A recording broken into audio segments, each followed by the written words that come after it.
A relationship with the right referral partner could be a game changer for any B2B company. So what if you could reverse engineer these relationships at a moment's notice? Start a podcast, invite potential referral partners to be guests on your show, and grow your referral network faster than ever. Learn more at sweetfishmedia.com. You're listening to B2B Growth, a daily podcast for B2B leaders. We've interviewed names you've probably heard before, like Gary Vaynerchuk and Simon Sinek, but you've probably never heard from the majority of our guests. That's because the bulk of our interviews aren't with professional speakers and authors. Most of our guests are in the trenches leading sales and marketing teams. They're implementing strategy. They're experimenting with tactics. They're building the fastest growing B2B companies in the world. My name is James Carberry. I'm the founder of Sweetfish Media, a podcast agency for B2B brands, and I'm also one of the co-hosts of this show. When we're not interviewing sales and marketing leaders, you'll hear stories from behind the scenes of our own business. We'll share the ups and downs of our journey as we attempt to take over the world. Just kidding. Well, maybe. Let's get into the show.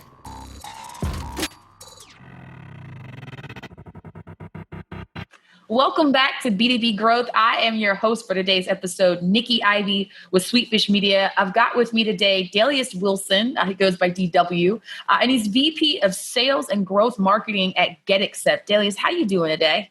It's beautiful to be back. It feels like Terminator 2. You know, I'm just like Arnold Schwarzenegger back again and looking forward to chatting. He said he'd be back, and he is. We're going to be talking about getting beyond the buzz of thought leadership. As you guys know, it's the thing that is on everybody's mind and everybody's timeline, for that matter, if you're on LinkedIn at all. But we're going to talk about how to cut through all of that and have an approach that takes action. But before we get to any of that, DW, I'd love for you to just give us a little bit of background on yourself and what you and the folks at GetAccept have been up to these days. Fantastic. So I just turned 27 years old, and over the last 10 years, it feels like a long time now, I've been scaling B2B software companies, and GetAccept's a fantastic product. I was actually a user for 2 years before being in this role for 2 years. And basically, we are a deal management platform, and we help people from the first meeting they set with a client all the way to getting the contract signed to orchestrate that deal.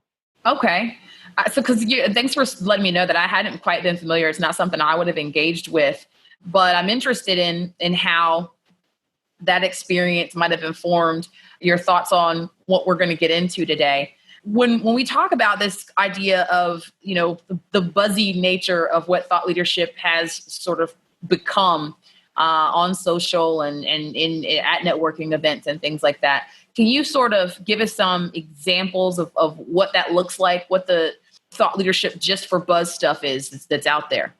Yeah, if you're one of the listeners tuning in right now and you close your eyes and imagine the world that you buy in today, it's very much filled full of buzz, isn't it? When you go to inquire for a product, all you hear about are the positive reviews. They're 5 out of 5 stars. Every company's in synergy in this approach.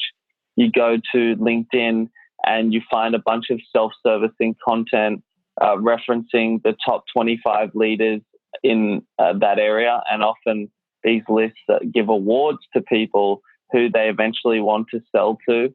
And I think from a sales perspective, we want to buy from people who are authentic, but it's very difficult to know who to trust when we've never met someone like we used to with face-to-face business engagement. Now it's all digital or over channels like Zoom and Citrix. So given that, it's very difficult for marketers and sellers to activate themselves in this world full of buzz. That's interesting. Why is the buzz a problem? Because the thing is, it's super popular. And if you're diligent, you can find things that are of value. I do this on a regular basis.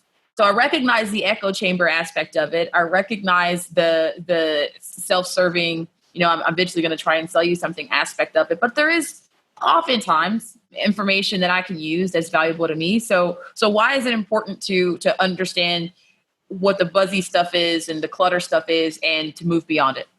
I think that the principle, I studied economics and have a passion for it. And when I think about the industry today, when all these companies are focused on only creating the spin and only sharing the positive, it creates a uniformity in terms of their value proposition or how they go to market. One of my favorite mentors once said to me, to be a good marketer, you have to just do what everyone else isn't, even if that's a tough road. And so in this world where everyone's trying to look like the best, everyone's trying to appear number one on many of these public forums, you have this issue of all companies looking the same. So from a buying perspective, that's very difficult to differentiate anything when everything's 10 out of 10 and everything has over 100 case studies. So in this way, this is a big challenge for us to face. Yeah, no, for sure. And again, I know exactly what it is that you're talking about. So for folks like me who engage in what from a distance might look like some of this thought leadership buzz, but where it's really coming from is this place of, I work in this industry, I care about helping people get information that might help them for free about best practices and about, how to make the next move and turn a corner. How do I not get lost in that? How do you fix that problem of getting lost in the clutter and the buzziness of it all? Well, I think there's two sides to this. One is for practitioners and the other is if you're a potential buyer. So as a practitioner, my favorite thing to do is to look at the growth statistics, both in terms of employees and, if you can access it, revenue, and look at those numbers as a reference compared to the general level of funding that company has generated. Why I suggest that is if you're able to connect with the top sales and marketing leaders at companies who are growing very quickly without capital as the main input to that equation, they're generally doing something that's very different from other people, aren't they? Because it's one thing to get given $100 million and then generate $200 to $300 million in revenue. But if you have a constrained budget and you're producing results, there's definitely something special there and you should connect with them. On the other side, as a buyer, it's very, very difficult to determine whether or not these companies are appropriate for your needs.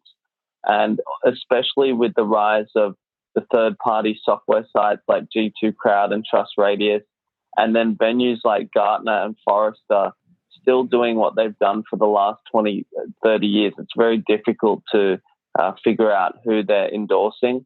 So what I suggest is if you find testimony, really reach out directly and flesh out why they bought, and also try and extract potential negatives, because often you learn the most about the transparency around the negatives than you do from purely reading about the positives.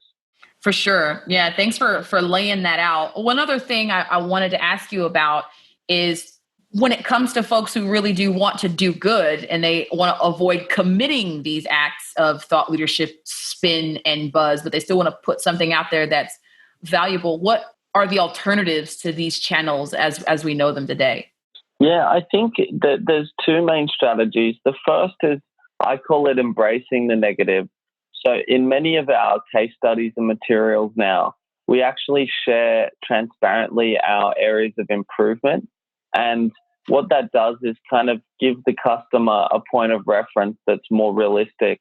And what we're excited about is channeling those areas of improvement and stating in 2 to 3 months' time when we've made the adjustments and fixes that make the product a lot better. And that way the customer also sees evidence of an evolution in our approach, which is a lot more important. The second one, which is a little unorthodox, is I think if we take the fact that the industry level content is always going to have some level of bias, what you should do is create two other forms of content that may add value. The first is to partner with your competitors and discuss on an open level the state of the industry where every competitor gets a chance to contribute. And this is a bit crazy because not a lot of people do it. But the fact is, people are going to chat to your competitors whether you like it or not. So you may as well try and evangelize industry change together. Then the second one is producing content that speaks to those personal needs and the personal interests of people. So, for instance, we deal a lot with executives right now in my firm. But a lot of my content is actually focused on wealth creation and the stock market, which is completely different to our deal management platform for sales. But we find that content adds value and they want to talk to us because of the different information points we give them beyond just what we're trying to sell. So I think that does create authenticity. No, I think you're right. And now that you say that, an example of this comes to mind. I used to be an SDR for a electronic medical records software platform.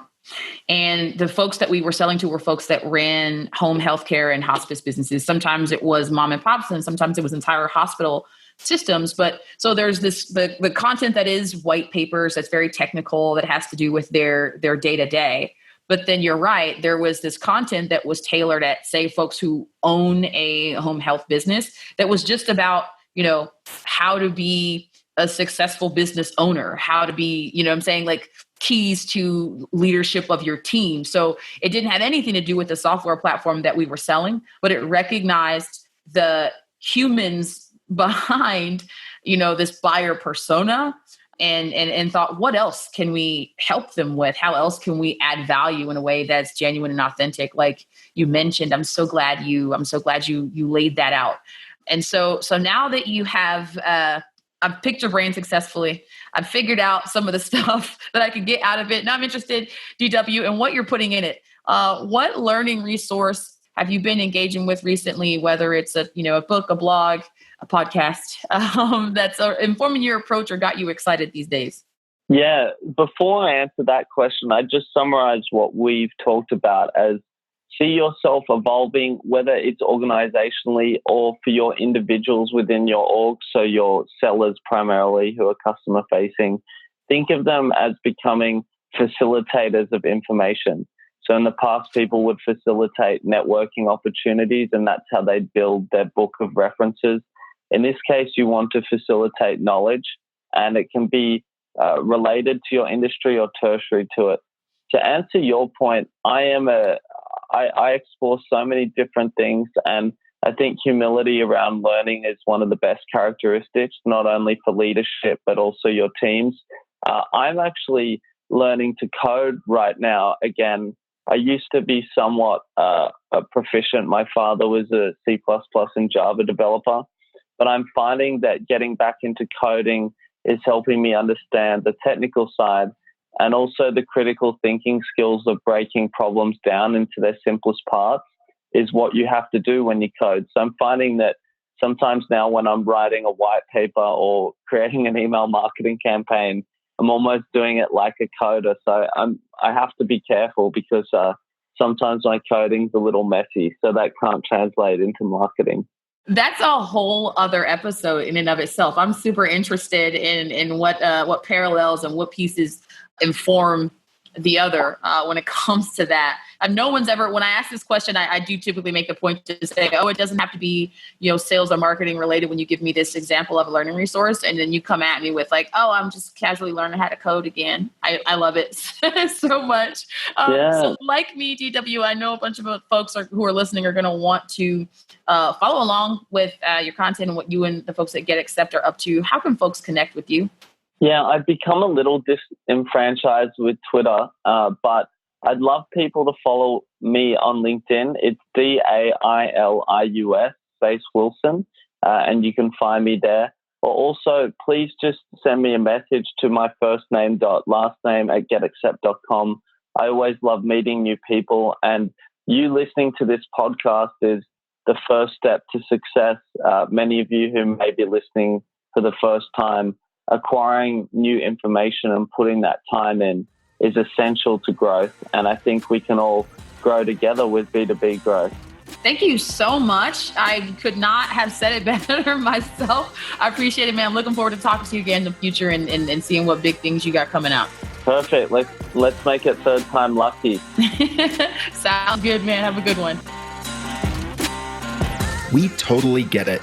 We publish a ton of content on this podcast, and it can be a lot to keep up with. That's why we've started the B2B Growth Big Three, a no-fluff email that boils down our 3 biggest takeaways from an entire week of episodes.